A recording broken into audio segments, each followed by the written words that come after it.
This is the Om Genomics Podcast, and we are your hosts, Maria Nadestad and Robert Abukhalil. Today we spoke with Ashley Moses, a PhD student in neuroscience at Stanford, and the creator of PhDpaths.co, where she interviewed hundreds of PhDs who went on to careers outside academia. And as you'll hear, it's a great resource for PhD students trying to understand their options. This was a really fun conversation. We talked about PhD paths, we gave Ashley unsolicited business advice, and we talked about whether we would be professors if the funding and publishing systems around academia were different. And I got on my soapbox about that a little bit. And then we also talked about practical things like why storytelling is important to your career. So without further ado, here is Ashley Moses. I have found these 250 people who are not only providing information, but they want to talk to you. All but one person is available to talk right now. So that's 249 people who are I can talk to you very soon about what you would like. And on top of that, you can already read about them.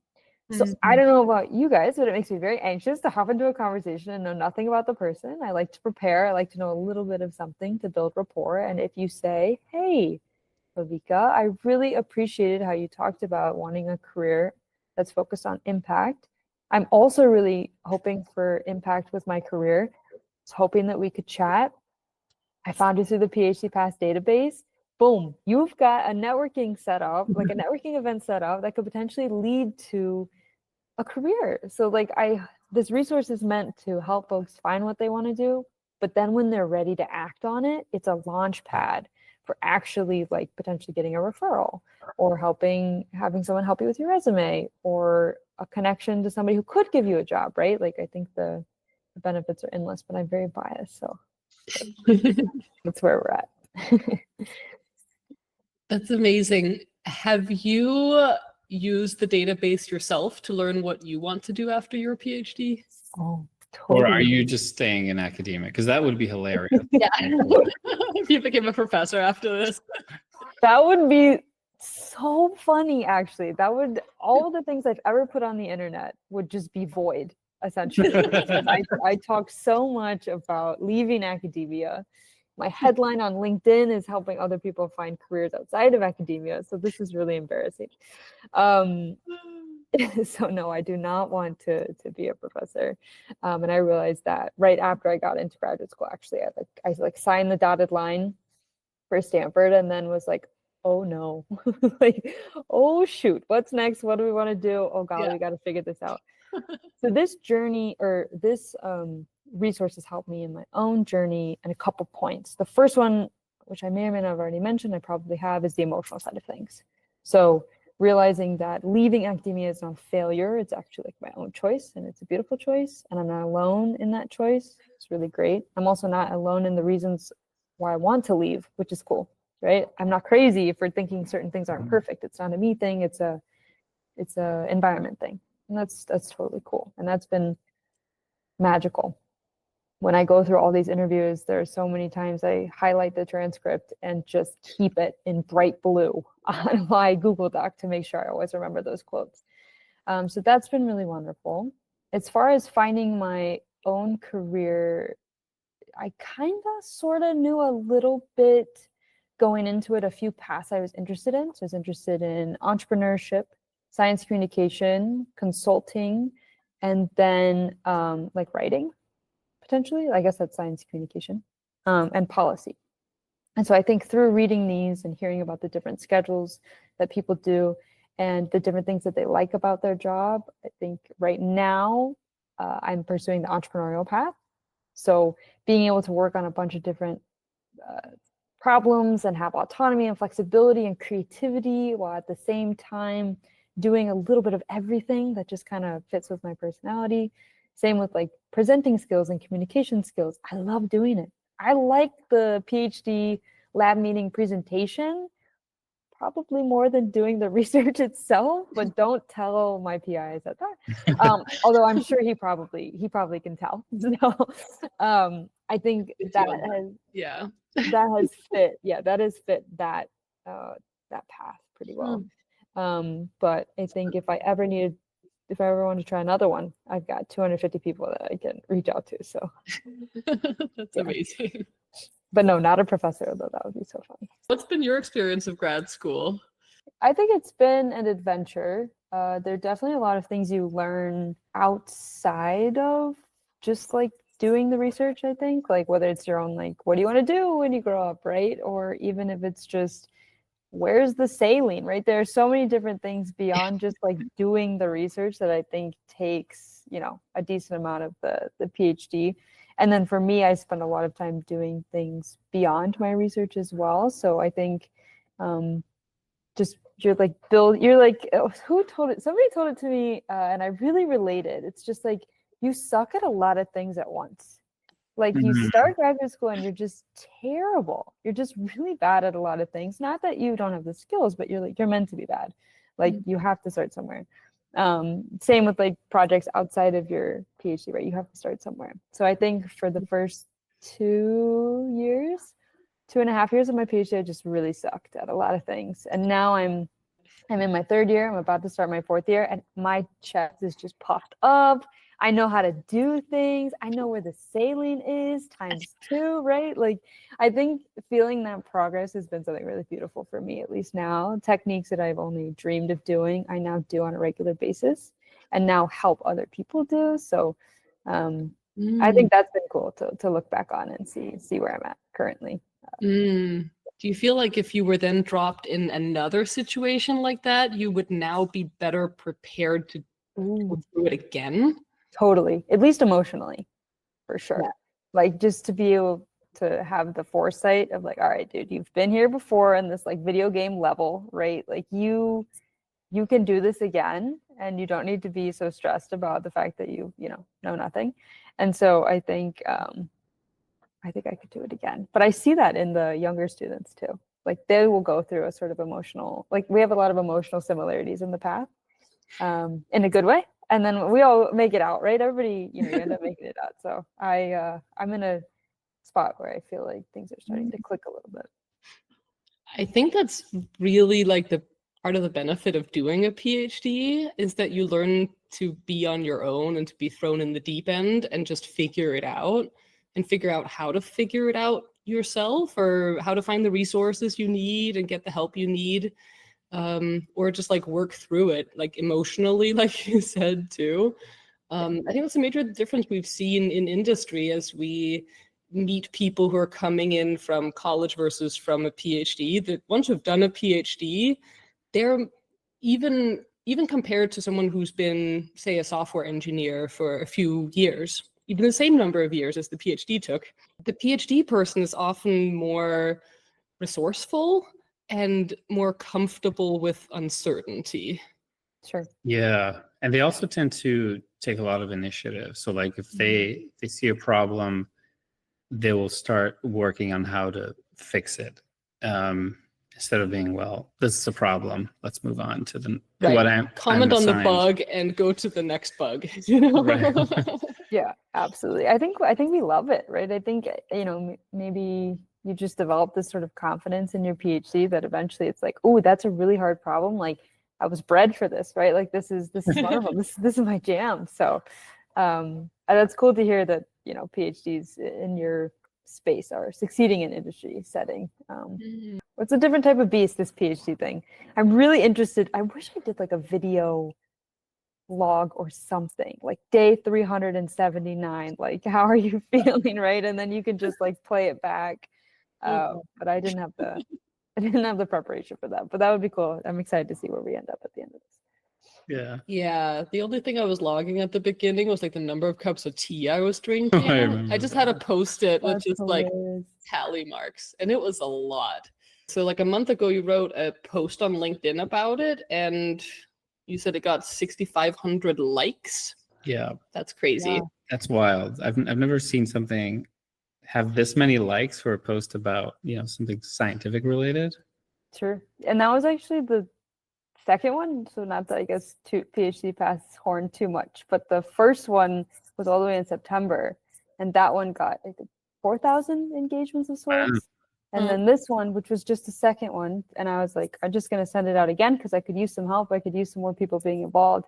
and then again a whole wave. So I don't know if I'll ever do a third one. I think I don't know if third time's the charm here, but essentially when I started graduate school, I realized that I did not want to be a professor.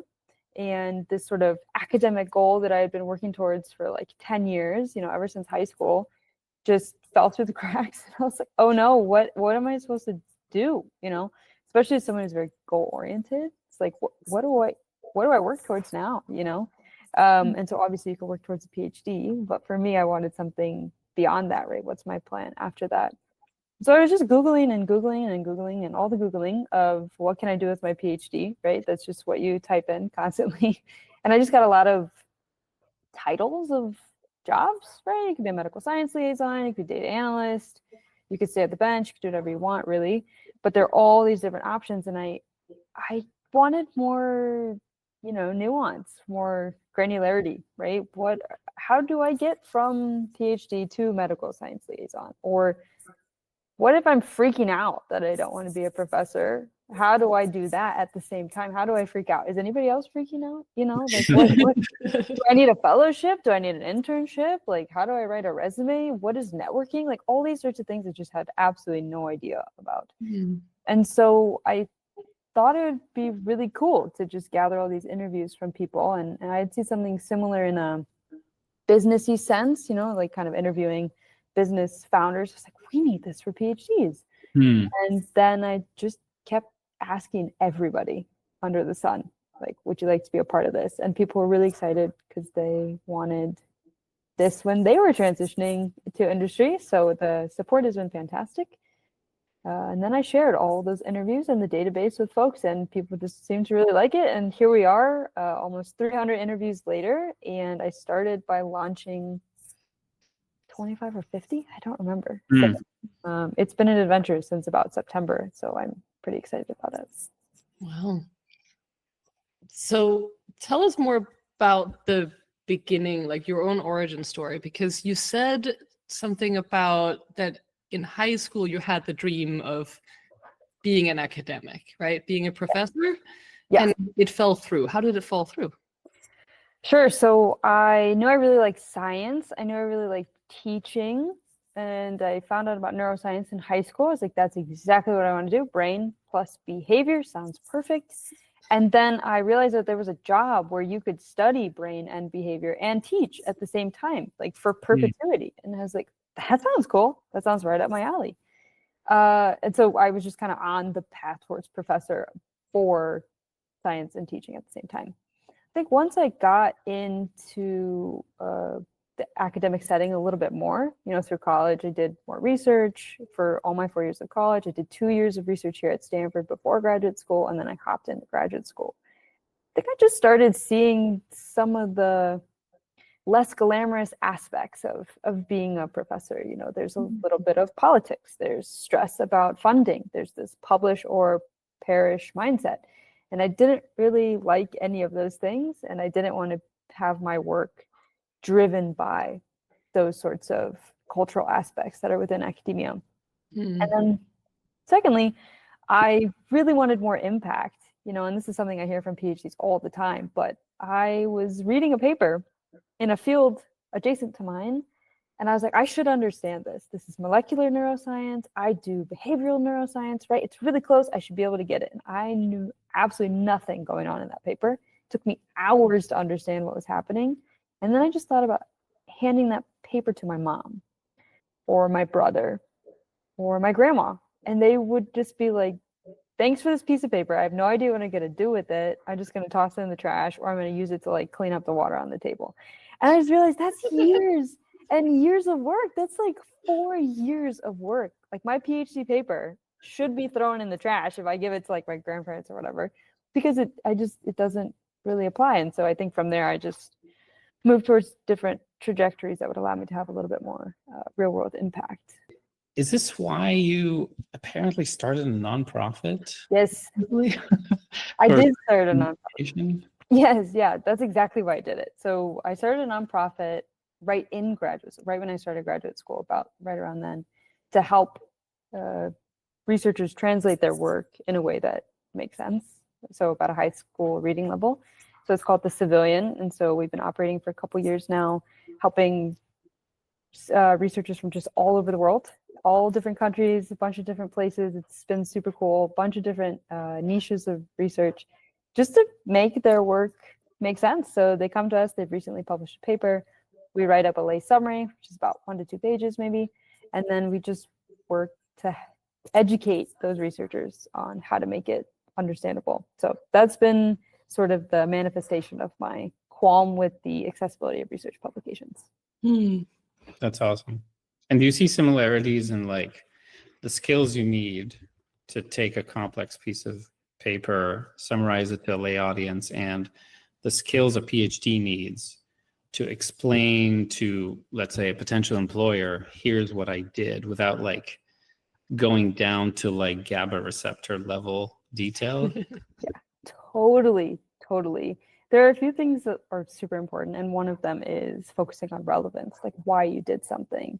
That's how we should start all of our laboratory Yes. talks. That's how we should start all our papers. That's how we should start every single one of our lay summaries, all of our interview talks, like why you should care about what I'm telling you today.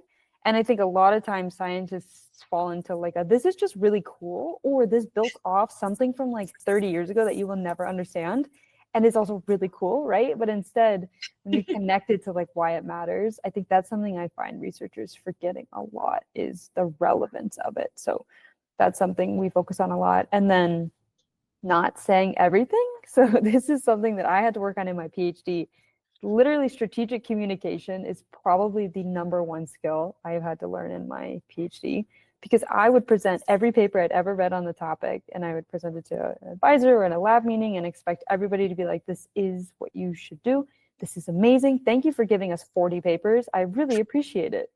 And instead, I didn't have a breakthrough until I presented 3 papers. So I think the same goes for the way that we communicate. We tend to over-communicate because we want to provide all the details, when in reality, all the details tend to make it a bit confusing. So that's another one a lot of researchers have a hard time letting go of. Yeah, and that's the same advice I think you gave in one of your CV videos on the channel.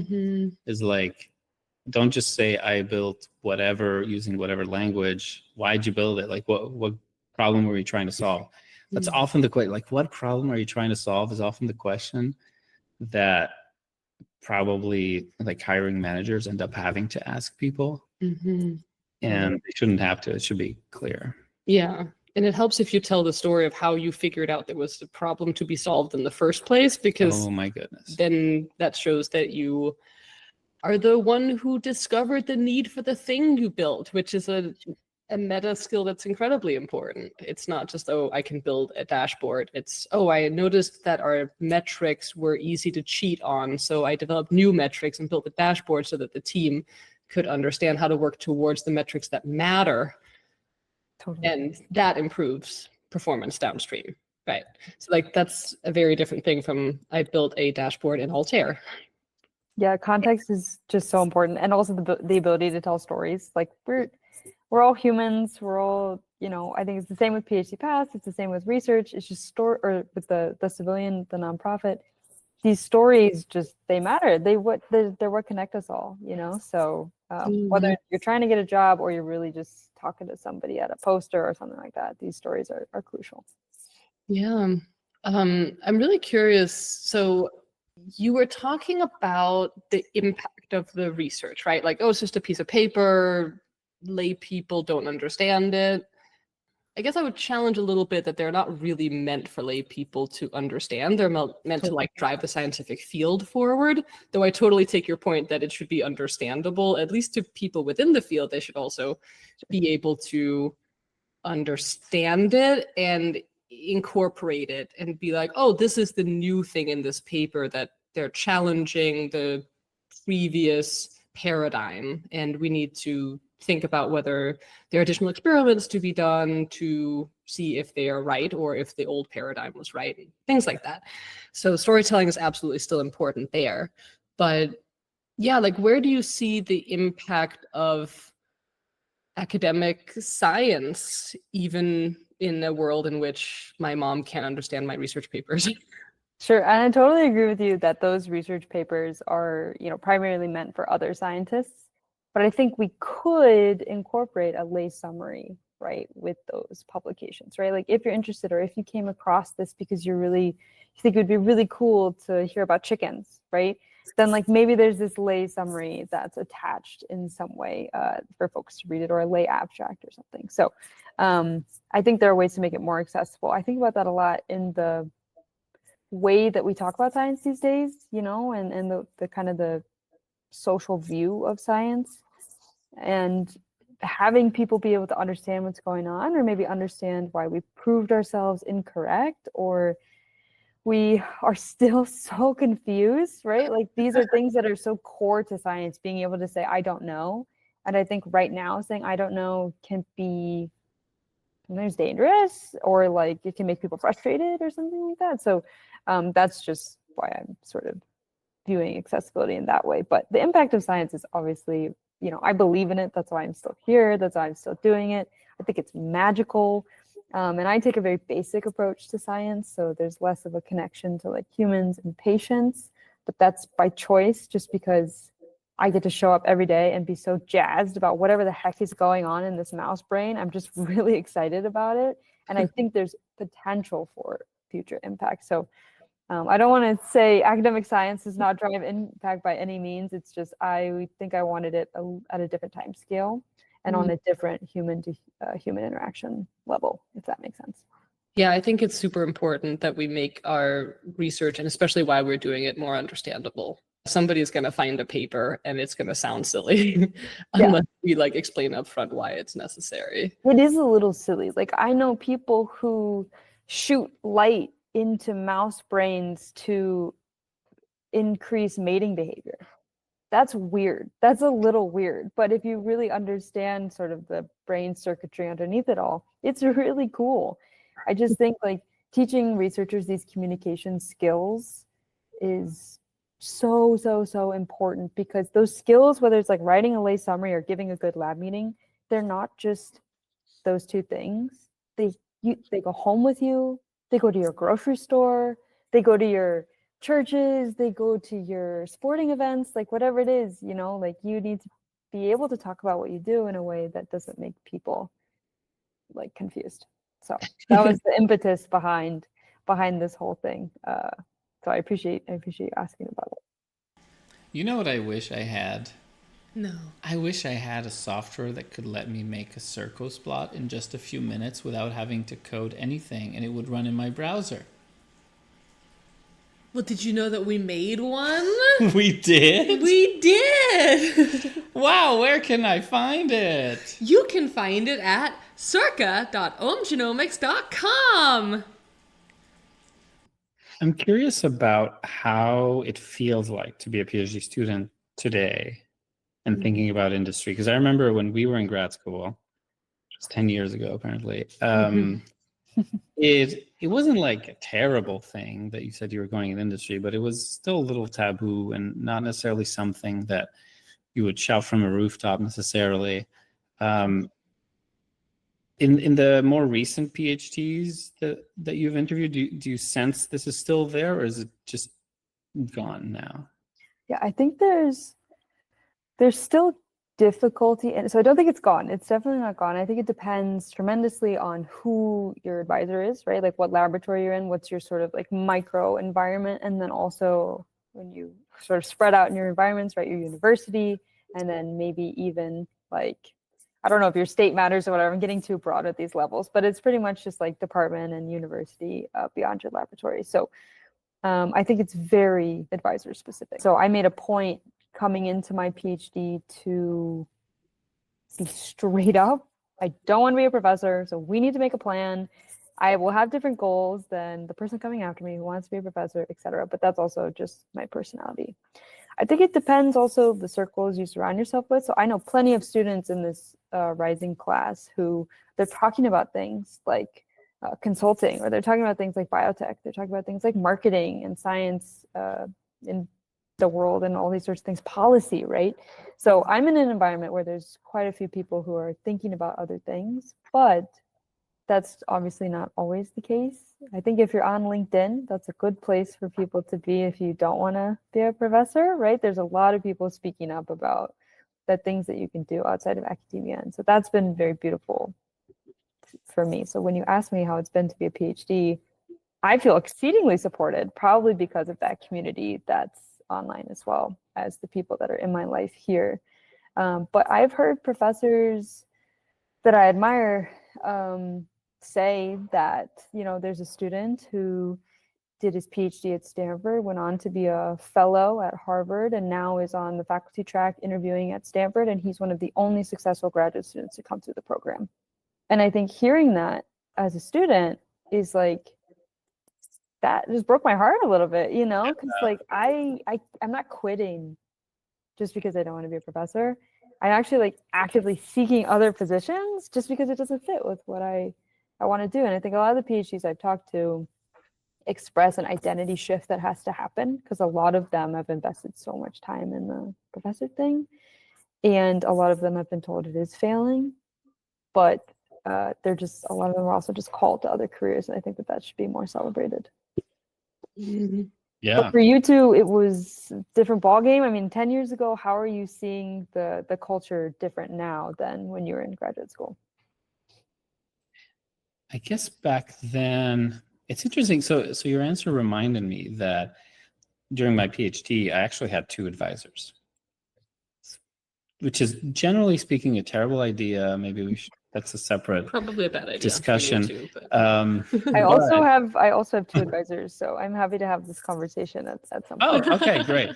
And so one of the challenges I had was, one of my PIs was super supportive in terms of going in industry, and the other one was not.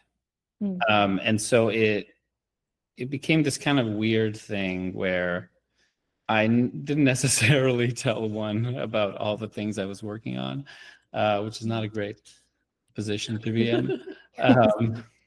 But yeah, like I could definitely feel the difference in support. I know a student who has a professor who like will find jobs with her and be like, oh my gosh, have you heard about this? Like, this is so cool. Like, this is something you should look into. And that kind of support, just like, you know, it makes me very happy to hear about. And, you know, then there are others who the underlying assumption is that you will be a professor and you should shoot towards goals that, you know, make you better set up to be a professor. So I think you're totally right. And some students have to be strategic like you were, and share some bits of what they do in the lab and outside the lab, depending on what's the best decision for that relationship. So I get that for sure. I was also like, you were upfront with my professor, like when I was rotating and so on, I made sure that they understood my plans. And the one I ended up with as my advisor is Mike Schatz, and he was very supportive, which was especially important because we were working with PacBio to like support some of my research, and I ended up doing an internship there, but he had to kind of convince the administration that it was okay for me to do an internship when it was like very aligned with my research, extremely aligned. And yeah, it was really great that he stood up for me in that way and like helped me get on that like industry path. And that was, yeah, incredibly helpful. And I'm still really happy that, you know, that I was upfront about it and that I found somebody who could actually like support me in those goals. That is super cool. So you knew when you started graduate school that you didn't want to be a professor, like in your rotations, you knew. Yeah. That was, I think originally when I majored in biology in college, I didn't really know what I was going to do with it afterwards, but professor was like the obvious path. Just, you know, you become a researcher, right? And that seemed like a good plan when I was doing undergraduate research, but once I went to a larger institution to do undergraduate research there, I saw that the professor was just like sitting in his office the whole time writing grants. Yeah. And when he had to go like help me with something because the postdoc I was working with was going to be out of town, he couldn't find the pipette tips. So removed, yeah. Yeah. So he like, yeah, it just like showed me that, oh, I'm spending all this time like pipetting and stuff like that.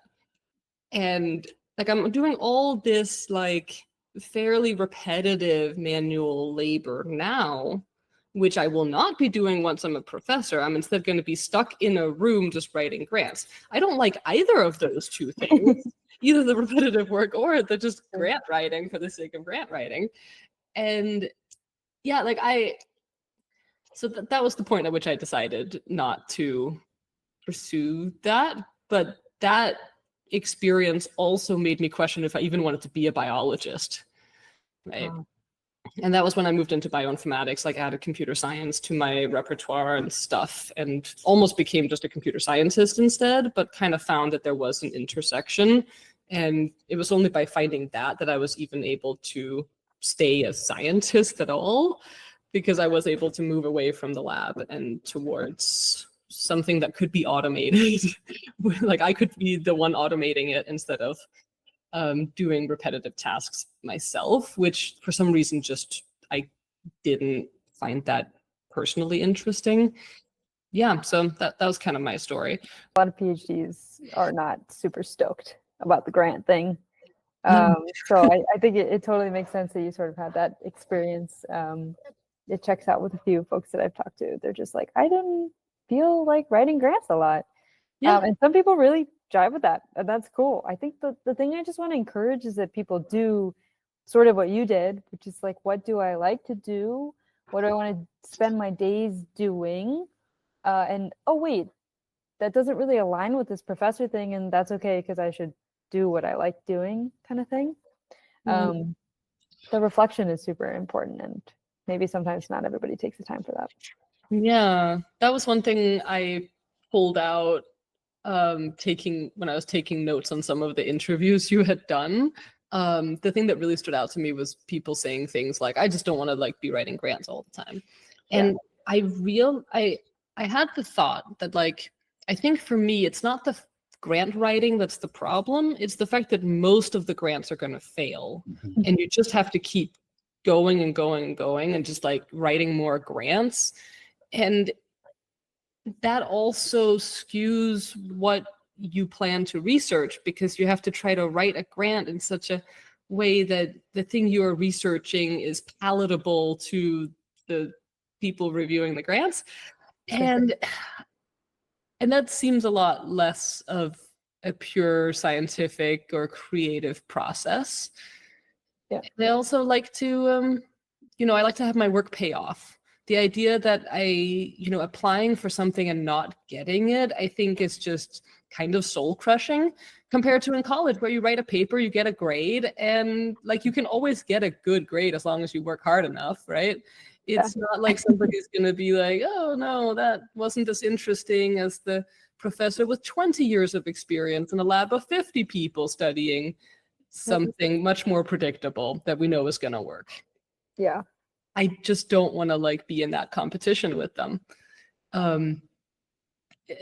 So I think the real underlying societal problem here is lack of funding for science. Yeah, that's definitely, that speaks a lot to some reasons why I didn't want to be a professor either. There's just so many other things that go into it. And I really like the idealistic, sort of what seems childish at this point, view of science, where it's just like exploring whatever I want to explore, and sort of letting nature, letting biology, letting the brain take you where it wants to take you, and just go for it, man. And then it's like, well, wait, we have to write a grant strategically that someone's going to want to pay for. And so we can't do your fishing expedition because we need to do something else. So I tried my best to take a very entrepreneurial approach to my PhD, something that just seemed a little out of left field, but it wasn't the easiest to get going, especially when you think about the trajectories that, these professors might be on, or what they view as like the future of their laboratory, or what has been getting funded. So I think it makes it harder to do some of the more wilder things, but it's funding for science is important. I agree with you on that one. Yeah. Do you think it would solve a lot of the problems we're seeing? Like, Yeah, I'm just thinking, you wanted to be a professor back in the day. I wanted to be a professor back in the day. We both stepped away from it, partly because of grant writing and the impact of the grant system and its low acceptance rate on what type of research we can pursue. Do you think you might have decided to stay and become a professor if the realities were not as dark for, for the professor path? Yeah, that's a good question. Like if things were different, would I be a professor? I don't know. I know that I don't want to be at the bench anymore after my PhD, which I guess would work with professorship. I'm not sure if I can even really visualize if things were different because the sort of political side of it is so ingrained, right? Like you're a professor 20 years, you're more likely to get a grant.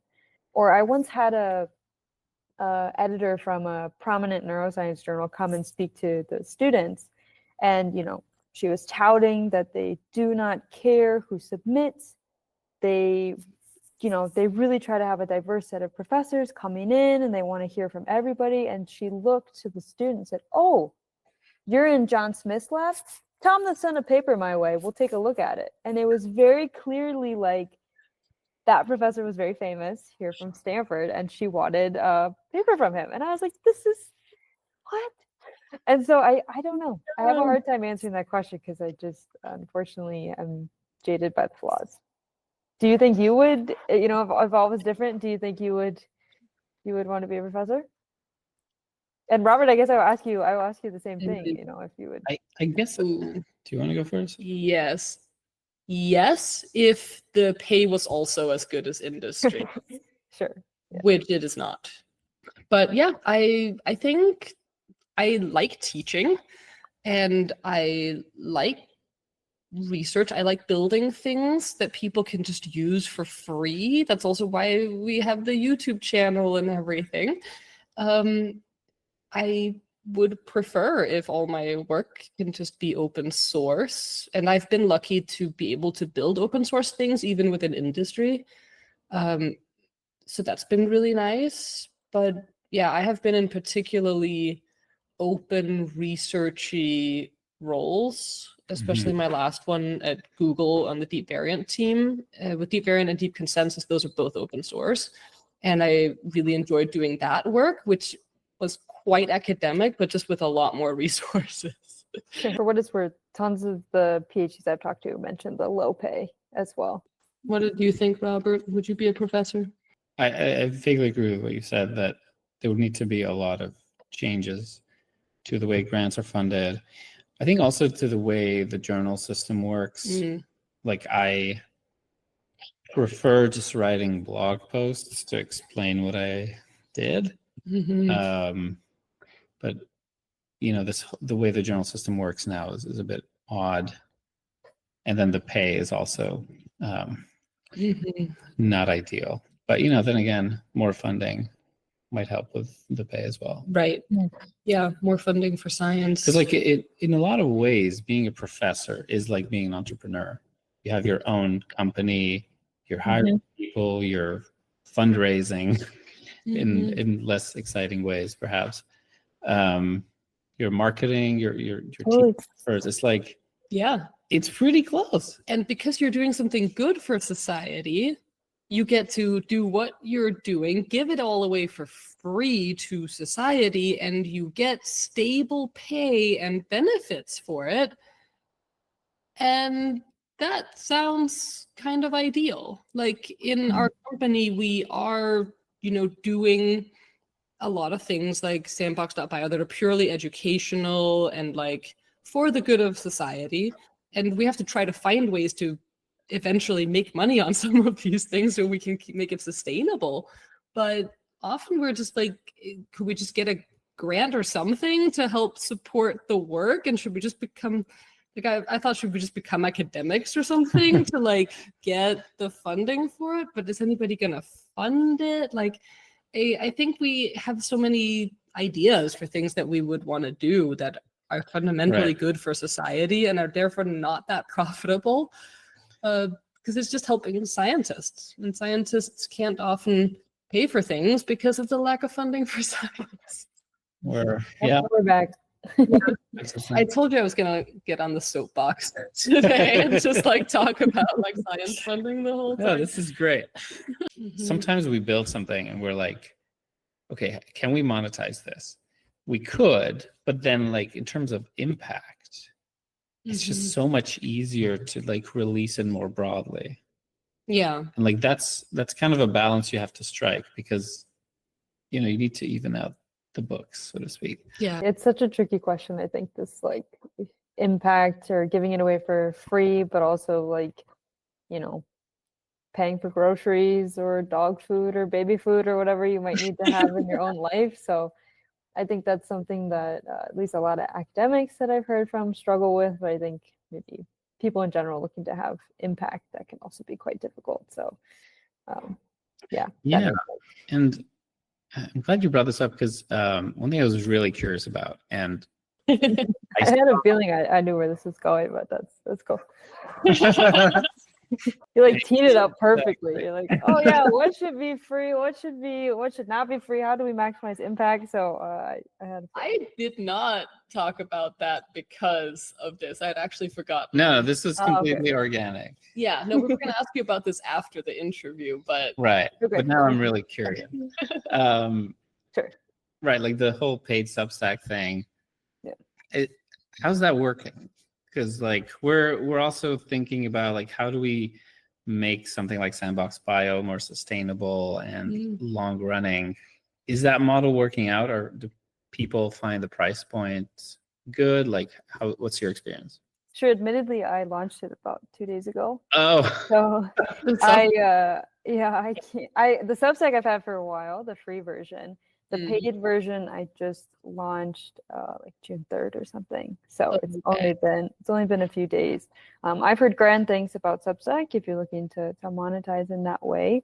The reason I decided to eventually charge something, which I have had multiple bits of support from the PhDs I've interviewed. So everybody's in support of it being charged. I'm not just like taking people's information and making a buck from it. But I would spend hundreds of hours putting this together, like Yeah.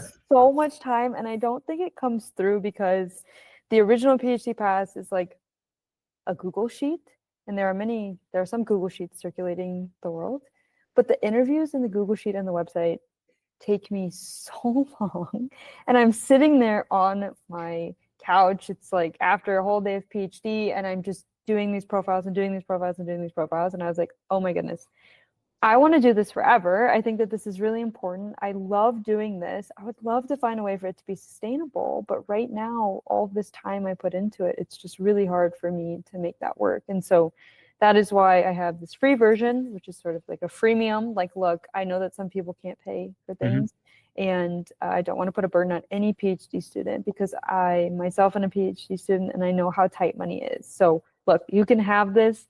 The whole point of this free version is like, you can do anything with your PhD. And I think that comes across, hopefully, with the 150 profiles. yes. But in the paid version, it's more like if you're really serious about networking and you really want to connect with folks that are more in your field, or maybe you want a broader range of people, right? You want 20 different consultants instead of 5 or something like that. Then here's this paid version. You have access to it for the month, and you can have access to it for as many months as you would like. And also, I will do mini courses and podcasts and deep dives and data reports and all these other things, just to like make it really, really worth your dollar. Because again, I'm a PhD student. I don't want anybody to feel put out. But I really view what I've made with PhD Pass to be like the greatest career discovery and networking resource for PhDs. And I would pay $20 for it. I would pay $20 several months in a row. And so I was like, I'm always checking in on myself. Would you pay it for it? Because I'm like the most frugal person I know. And so if the answer is yes, then we move forward. If the answer is no, then we throw it in the trash. And right now we're moving forward with it. And so yeah, that's sort of the current edition of it. And I really just hope it will allow me to continue to do this post PhD as well. Hopefully that answered your question. It's a little bit long-winded, but I hope that gave you just yeah. Yeah, No, that's great. I really hope it works out. Yeah, we agree it's super valuable what you're doing, and it hurts me a little bit to hear how much you feel you have to over deliver when people pay you $20 and you've already put so many hours into it, but you're like putting even more hours into it so that you can really over deliver to the hopefully many people who decide to pay you money. But I yeah, appreciate you. I make do sure- appreciate you saying that. I think I'm compensated Yeah.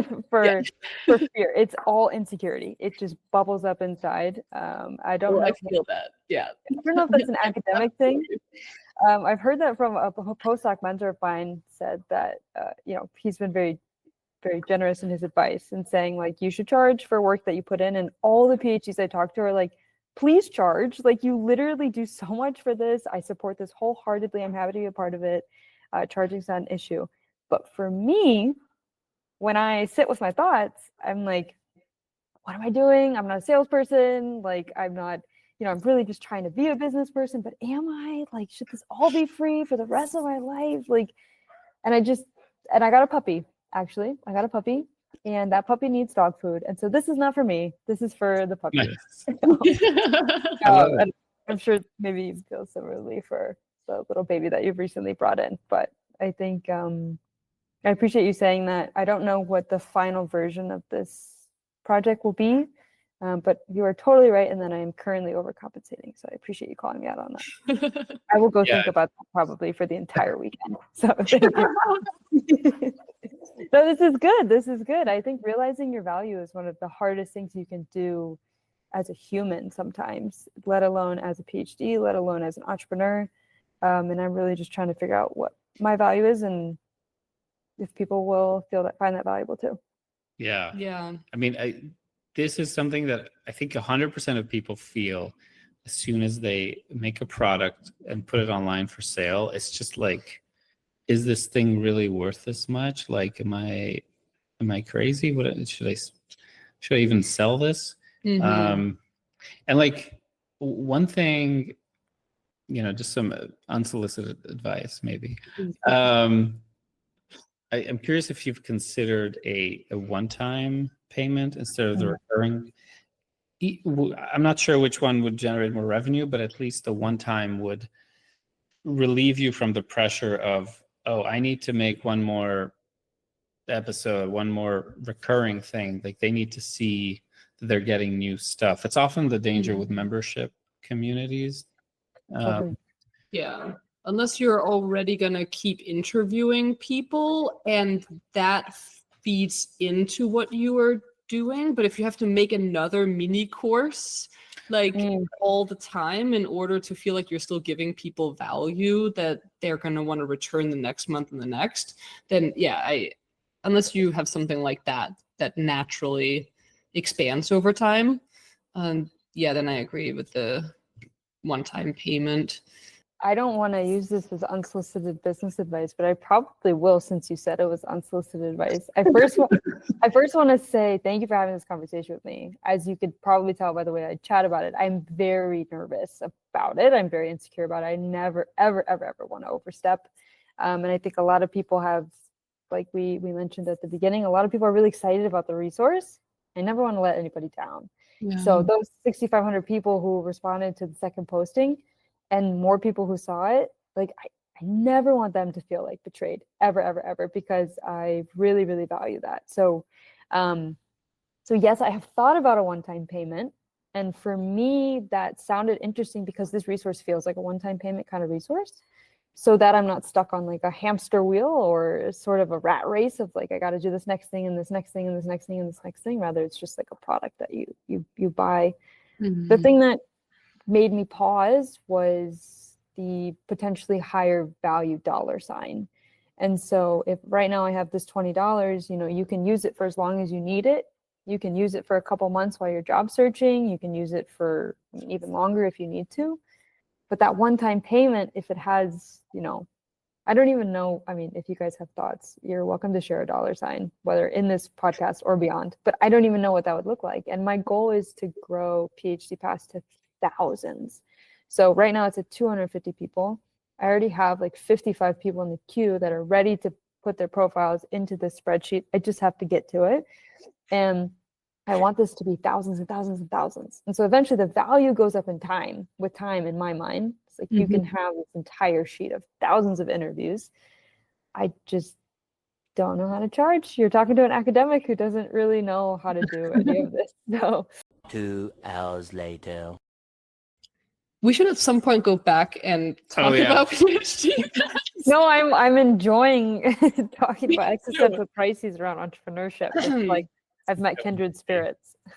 You spoke with hundreds of people who have PhDs and went into, I think, industry mostly. What are some of the common themes you heard, and especially things that surprised you?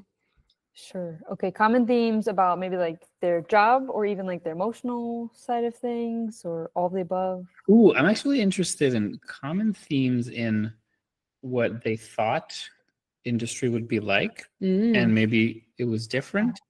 Maybe common themes into whether they kept their field, whether they went something completely different, things like that. What Sure. were Sure. you surprised about? Yeah, I did. That's actually a great question. I should probably add to the PhD Paths interview, which is like, what are you surprised about in industry? I think something that I asked them is their favorite part of their job, and so I don't know if that counts as surprises, but something that, like for instance, a consultant said that the timescales are much faster, and that's something that's actually much more enjoyable rather than a project that's 3 to 4 years. This is a project that's 6 to 8 weeks, and so that's very fun. Something I get a lot in these interviews is how much people like the people, right? So the collaboration, the teams, the cross-disciplinary interactions, that kind of stuff comes out a lot. Collaboration and teamwork, I think. And we have that to some extent in academia, but it's a different extent in industry, I think, sort of the cross-functional aspect to it. And then other themes are just like networking is like the most important thing in the world. It seems like, I mean, so many people, the majority of the PhDs I interviewed talk about how they use some form of networking to get their job. Some form of like career chats, or I had a friend who worked at the company, or one of my colleagues was the person who started the company, or I found the job on LinkedIn, or whatever.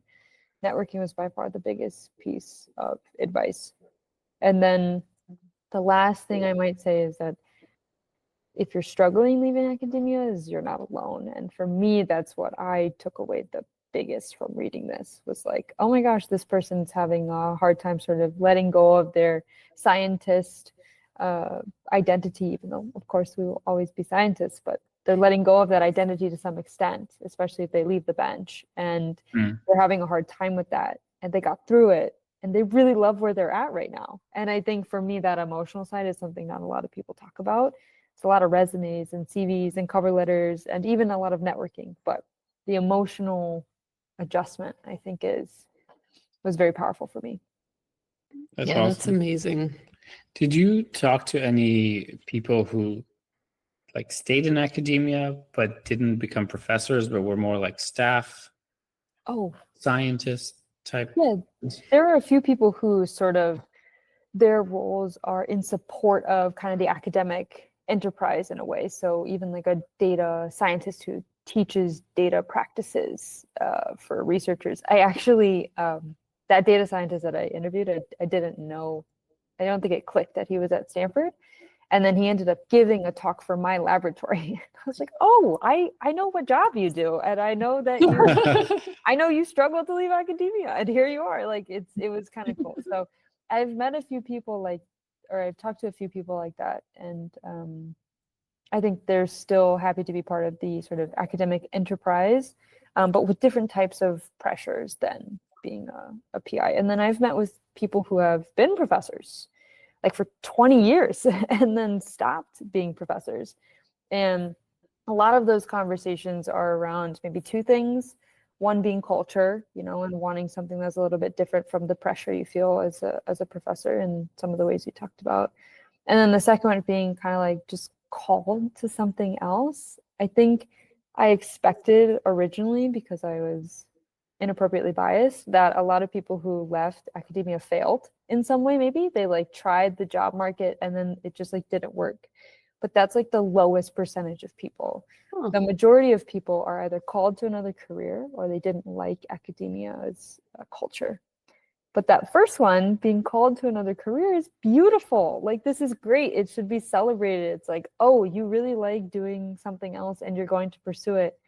Congrats. That's awesome. And so I wish more universities talked that way. I think that would be very helpful for students. Yeah, it's crazy that going outside of academia is still considered an alternative career. Yeah. It's like 90% of people do that. Yeah, totally. Yeah. It is. The numbers are crazy. It's literally an alternative to stay in academia. Like it's the second option, sort of. The majority leave, and not because they failed, but because they wanted to. And you did ask me previously if they stay in their field. A lot of PhDs just go do things based on their skills rather than what they studied in their PhD.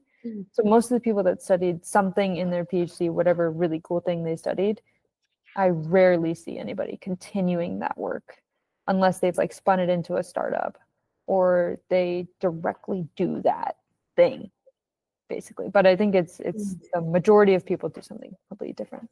There are people that I've met who are like they studied some aspect of genetics or nutrition or metabolism or neuroscience or pharmacology, and then they are now a career coach or a consultant, or they're in marketing, or they're a science communication or a science writer or something like that. And so I think for that, I would probably say they're not in the same space. And a lot of the change is just they don't do like bench work anymore. So that's most of the change.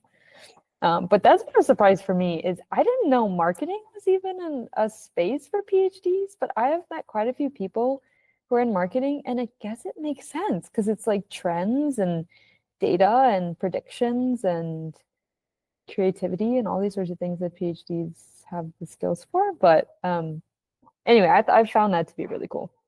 Yeah, it turns out PhDs are really good at a lot of things, and companies should hire us. Yeah, totally. For Totally. everything. For everything. It's true. But literally, we can do so many different things. And I think this database, the PhD Pass database, is showing that you really can do anything, like literally anything. So yeah, I'm a big fan. It's been really encouraging for me in my own journey. And I know it's been helpful for others. And it's also been helpful, which is cool, for the PhDs themselves. They're like, thank you so much for letting me share my journey and reflect. Like, I didn't realize this thing, or it was actually really beautiful that this happened, or, you know, I appreciate being able to pay it forward, or whatever it might be. So the PhD community has been really cool to sort of get to know and experience how giving they are and generous they are. That's really cool. And you said that networking is important, so it's great because now you've networked with all these people. Probably too many. They're probably tired of hearing from me, but I think that's been a cool skill, at least for me personally, is just sort of, it's a numbers game. I mean, I think I'm almost at 1,000 people that I've contacted for PhD Pass in some way. And so I think over 500 people have agreed. And for me, that sort of conversion rate is very exciting to the people involved. But it also, you know, we were talking about you counting your cups of tea in your PhD. I sort of get to just count how many DMs I send on LinkedIn. It's a lot. It still counts. So maybe that's a graph I will have at the end of my PhD.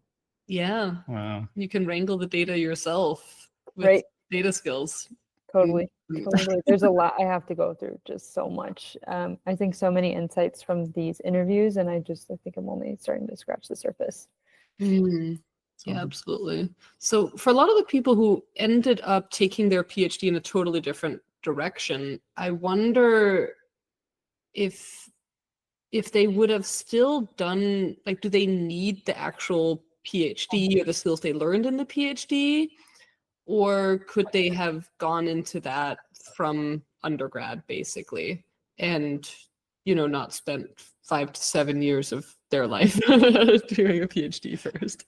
Yeah, so I don't know if it's necessary. I don't know if based on these interviews, I could really assess if it's like necessary for their job, but I do know it like enriched their skills in a way. So like the skills that they developed in their PhD are skills that are like super helping them for this job. I don't know if any of their like job descriptions said like PhD is required. So I don't know on that sense. Right. But I hear like kind of mixed sometimes too, right? Like sometimes for the entrepreneurs who are maybe doing something in a different space, they're like, I could have started this after my PhD, but I did a PhD, or excuse me, I could have started after my bachelor's, but instead I did a PhD and I don't really need the PhD. And so I think you get sort of a mixed bag as to whether or not people feel like they need it, but I think everybody's using it, right? You learn so many things in your PhD, just like as a human and developing into a human. Like I will probably never do these techniques again that I'm doing currently, but I will learn the troubleshooting and the problem solving and the strategic communication and all that sort of stuff. So everybody's using that. And so therefore, to answer your question, maybe they needed their PhD to get to that point. Yeah. This. That's a really good point. Like you're also building your life. Like you're building your life experience as a human, and that's valuable even if you don't like need it for your job. Totally. Just like a liberal arts education is still valuable, right? Like Totally. we also learn so much in our PhDs that we probably don't use day to day, but I think I use more of my PhD learning than I use of my college learning. Oh yeah, I will double that. Yeah, I will. For sure. But even like you were saying, like the personal progress, like just resilience, I think is something that's important for life in general, and some of those characteristics, like, I think I've mentioned entrepreneur a couple times, but like for the people who are entrepreneurs, like learning to stick with a goal or a problem for a decent amount of time is a PhD, right? So I think there's so many things that you can learn, and some people do go do a postdoc or something if they're not sure what they want to do next, and I think that that's fine as well. So sometimes the academic setting can show you what you don't want, but it can also give you some time to figure out what you do want, and I think that that's beautiful. I wanted to circle back on some of the numbers about how staying in academia is the alternative. And I think for a lot of PhD students, that's kind of a surprise. And so I was sifting through some old blog post I wrote when I was a grad student. I wrote this article called the Elephant in the Lab. So it's for Nature Jobs blog or something. I'll link it. And I had just unearthed all these stats about how, like, for example, 10% of PhDs held tenure tracks position 3 to 5 years after graduating. That was in 2010. But in the 1970s, that number was more like 55%. So like going from 50% to 10% of people getting PhDs, that's like a huge decrease. And I think the thing that really struck me most was that 50% of the PhD students who entered said they wanted to become a professor.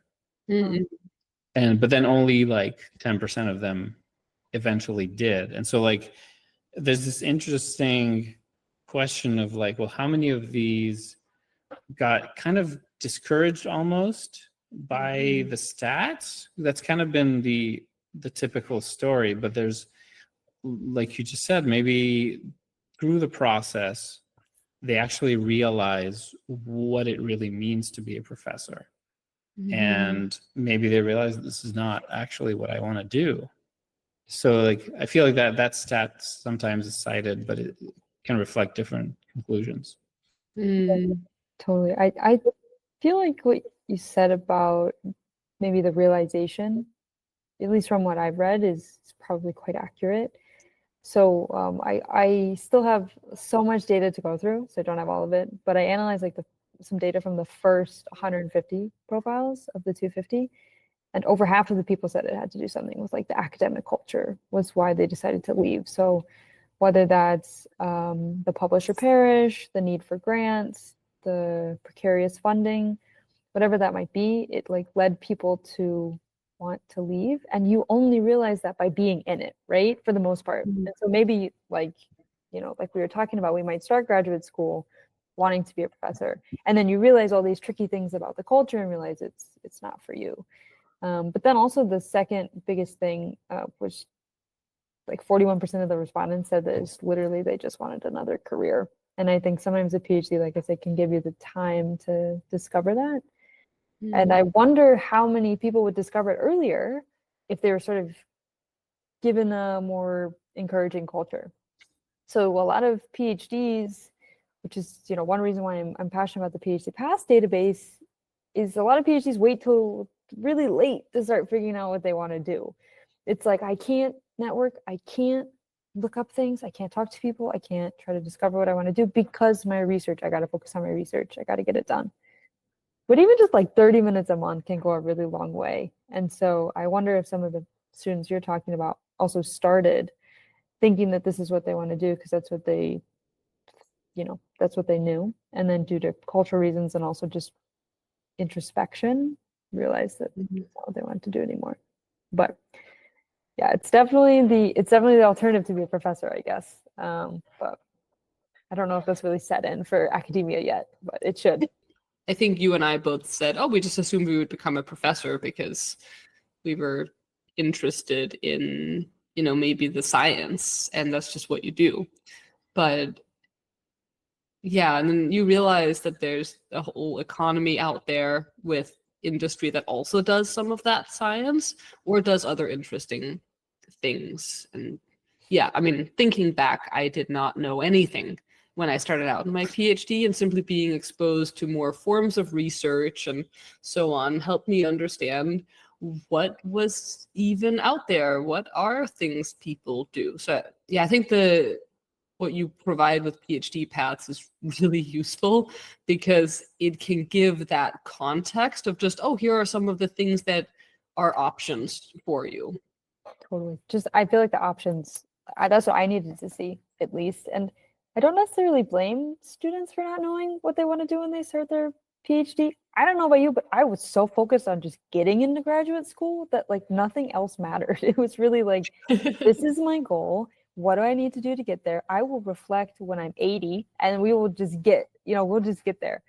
And then, it happened to bonk me on the top of the head and I realized I actually need to think about it. But it totally makes sense if people are wrestling with that. And I just hope this resource gives people a space to wrestle with that by hearing these other people's stories and how they were struggling with it, or they knew from the beginning, or they didn't know till their second postdoc, or whatever it might be. Like whatever your flavor of career journey is, it's totally cool because it's yours. And so I think that should be celebrated. So this is a bit of a meta question, or actually, this is more of a comment than a question. If we look at, we can look at the PhD Paths as a useful resource, and I think that it is. I think another thing maybe for listeners to take away is that, like, the act of you creating PhD Paths is also something to maybe replicate, not make the same database, but I mean, seeing a problem, trying to solve it, sharing it with the community. Like, I feel like that I really identify a lot with that. Yes. Because like we had so many side projects in grad school that our side projects had side projects. And it was so helpful. There's so many of these side projects where they've either made interviews a lot easier for me, or they've made it really like almost possible to get the job in the first place, where it just draws a lot of attention.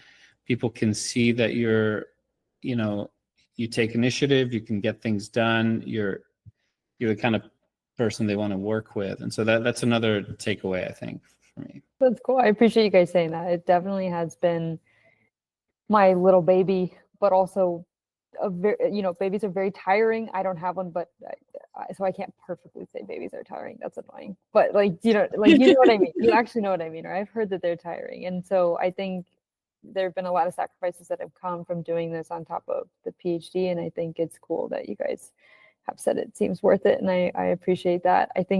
I hope to encourage students to do things outside of their research or also their research, right? I think having projects and talking to cool people or even just like I now have a buddy who's on the triathlon team and does karate. He might not be like necessarily like posting on LinkedIn or building a business, but those things are making him a better PhD student because he's happy and he's healthy, and also they're teaching him skills that I'm sure he can talk about at interviews one day. And so yes, building a project has been really wonderful, but even one step further would just be do anything outside of your research. Healthy for you, making bread, brewing kombucha in your closet, like whatever it might be, like it makes you, I think it makes you a happier person. So this has definitely made me a happier person. And so I appreciate you guys calling me out on that in a good way. Yeah, I think that's a good place to end. Maybe as a final question. So as you probably know, this podcast has a strict no scientific research discussion policy. We don't talk about science. We don't. But maybe for the last question, you could tell us about your research for up to 30 seconds. Up to 30 seconds. Okay, cool. All right, I can do 30 seconds. Actually, like maybe I, for funsies, will even time myself so that I can Yes. make it even harder. So I am really interested in what goes on in the brain that leads to our behavior, really any behavior. It's a very broad concept in neuroscience, but I think it's so cool how this black box of this hood of ours can lead to behavior. Particularly, I'm very interested in how the cells in the brain, the neurons, communicate through neurotransmitters. And I study a neurotransmitter called histamine. So when you sneeze, that is histamine, but also there's new evidence showing that anxiety, Parkinson's, schizophrenia, ADHD, or schizophrenia, ADHD, all those things, histamine is also involved. And so what's going on in that black box, we have no idea. 45 seconds. That's actually better. very impressive. That was good. That was Could have good. been better, but My eyes didn't glaze over, so good job. runs a science communication nonprofit, but cannot hit 30 seconds. So that is embarrassing, but I will get better at that. I will. I mean, the fact that you hit less than 5 minutes is a major achievement. Or 50 minutes. It's like, oh, just one last slide. Yeah. Yeah. Every time. Oh, I'll just tell you a little bit about my work, and then you end up falling asleep. So Right. Yes. Cool. Yeah. Glad you're both awake. Yeah, we're really trying not to overwhelm people with the actual science, because everybody's science is so different that we very quickly like stop being able to follow it. Sure. And So yeah, we're trying this new thing at the end of each episode. We'll see if it yes. works. I like it because for the few people who are really interested, or have maybe some sort of niche expertise, it's cool to know. But especially if you start off with that, I feel like you're going to lose a lot of people. Yes, right. Yeah, Yeah, we've exactly. seen that on other podcasts about science. It's like they'll just like talk Yeah. about the person's science for 10 minutes before they even go into like the company that they now founded that does something else. Yeah, totally. Like, okay, that's too I've actually thought about that with PhD paths. The interviews start with what they did for their PhD, and I'm afraid that I actually should move that somewhere lower because I miss people. So anyway, we're all thinking about the same stuff. yeah. Very Yeah, well, cool. thanks for taking the time to come on. This was really fun. This has been so awesome in more ways than one. So thank you both so much. Yeah, Yeah, thank thank you. you.